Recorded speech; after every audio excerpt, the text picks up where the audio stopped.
Welcome, friends. This is Harshad Parekh inviting you to listen to some of my short writings on philosophy, religion, psychology, spirituality, education, Krishnamurti, and nature. I hope you have a good listening. This is audio tape number 45. Article number 268. It is about perception. Snakes and scorpions have come to my rooms several times here in Rishi Valley and also in Sayadri School. Once you know that they are in your room, you are extremely alert.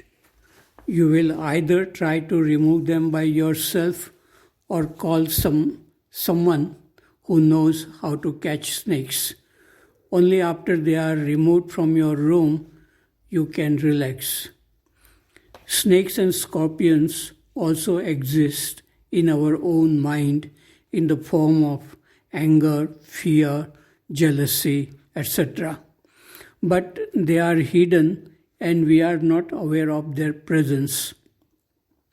Their presence can be sensed the moment they become active and begin to affect us negatively in relationship with human beings in our daily life.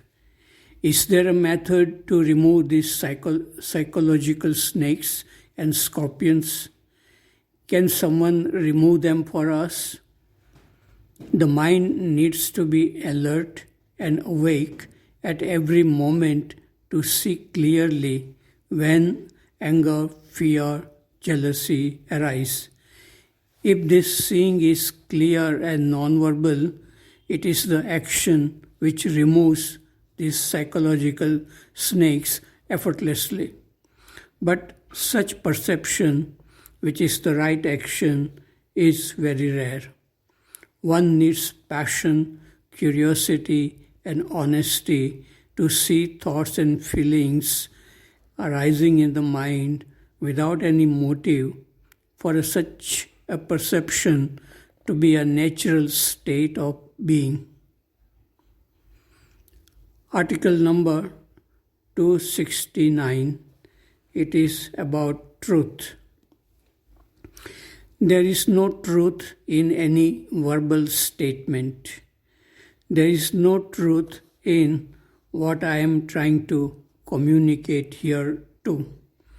The truth may be hidden under the words of enlightened masters whose lives were sane, healthy, free from selfishness, and whose brains were filled with light and newness every day. Such masters were compassionate and free from desire to be rich, powerful, and respectful in society which values money, power, and respect. Such masters are remembered even after hundreds of years, and their words attract and inspire people to live happy, healthy, creative life free from dogmatic and rigid concepts. There may be danger among some people who have been deeply attracted by the teachings of Krishnamurti. Sometimes they can become too dogmatic and reject everything that has been said by traditional masters. They only follow the logical arguments and consider that to be the final truth. Truth is logical, but logic is not truth. Truth transcends logic, which is the invention of the human mind. In truth, there is no division. Division comes from the fragmented human mind, which admires only one particular teaching and teacher. To sense the truth hidden below the words, one needs a mind which is free from concepts and knowledge. Knowledge is an obstacle in sensing truth. Scholarly knowledge is a distorting factor in perceiving truth. One must be free from all the concepts one has acquired by reading Krishnamurti's books to understand Krishnamurti and to see oneself clearly. Article number 270. It is about traveling by train. The journey by train is not only cheaper but more enjoyable than traveling by aeroplane. If you are not in a hurry to reach somewhere, you can see beautiful landscapes through windows of your compartment. Right now, this train is somewhere between Khandwa and Itarasi. I see green and golden brown flat fields through a window. Sometimes trees of beautiful shapes and colors also pass by. Sometimes we see hills and rivers, birds flying in groups. There is a discussion going on about politics near me in this compartment. Just a while ago, it was a great pleasure to listen to my favorite songs on my tablet. Life is a journey, and this is one journey through life. Article number 271.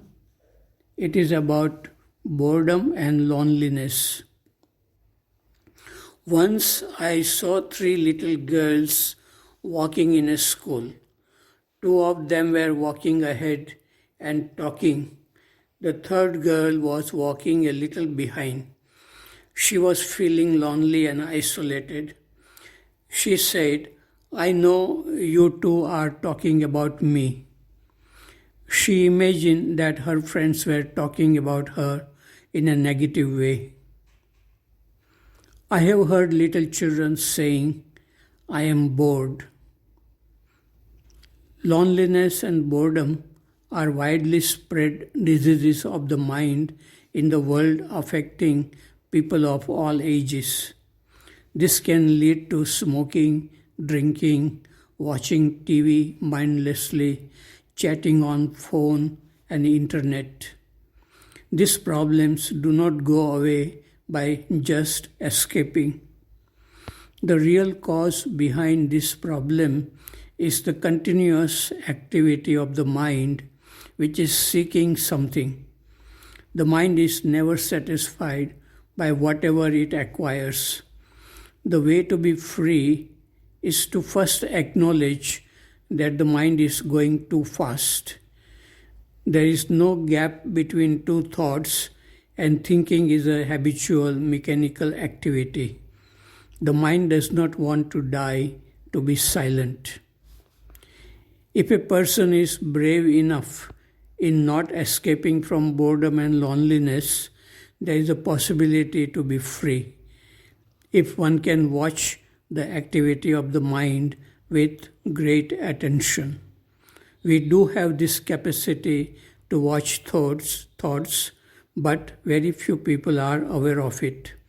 If one can watch these thoughts as if they are clouds passing by in a blue sky, one can learn a great deal about oneself. This kind of watching of thoughts in the present moment can transform boredom and loneliness into creativity and aloneness. Aloneness is a blessing, a state of oneness with all in which self does not exist. Article number 272, it is titled RIP. When a person whom we love or respect dies, we say RIP, rest in peace. We are not sure if something like soul or Atma survives after death. Probably the journey continues according to karma in Hindu philosophy. The person will have a peaceful next life if he lived and died peacefully in the present life. Our saying RIP to that person does not make much sense. We must say to ourselves RIP every day, not as a habit, but with awareness and a feeling of peace. It seems that very few people love peace. Most people like excitement, power, and violence. That is why films showing violence, excitement, and horror are watched by millions of people. News about violence attract attention of people on TV and in newspapers. If we are really interested in love and peace, we would create happy and peaceful society and live a peaceful life every day.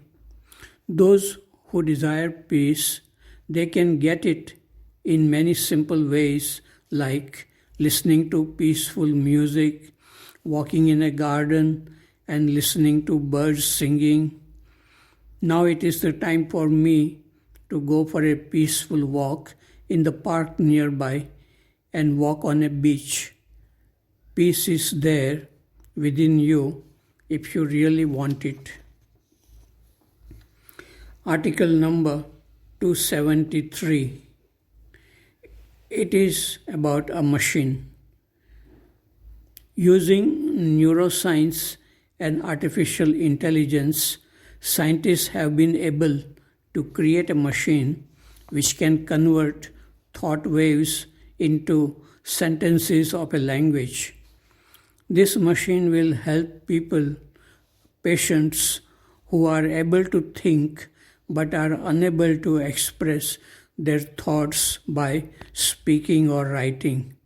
This machine may be misused too for spying on people. Will this machine help people in creating awareness and freeing themselves from harmful negative thoughts? Article number 274. It is about wastage of water. I see water leaking from an underground water pipe every morning on a main road in Bhavnagar. Precious water is wasted every morning. There are articles in the local newspapers about the scarcity of water in this city and surrounding villages. I think this wastage of water is mainly due to negligence of municipal corporation workers who open and close valves on underground water pipes. Few days ago, I wrote to the Commissioner of Municipal Corporation of Bhavnagar and also to heads of waterworks and drainage department about this wastage of water. I did not get any response from them. Today I reminded them again. I do not know how serious they are about this problem of wastage of water. Most of the dams in this region have dried up. Sometimes either politicians or businessmen are interested in creating scarcity of water so that they can sell water from their wells and make money. Such corruption exists in this country. I do not have time and interest in investigating such problems, but I may inform local newspapers about this problem. Generally, people are too busy to notice such problems, and if they notice, they do nothing about it.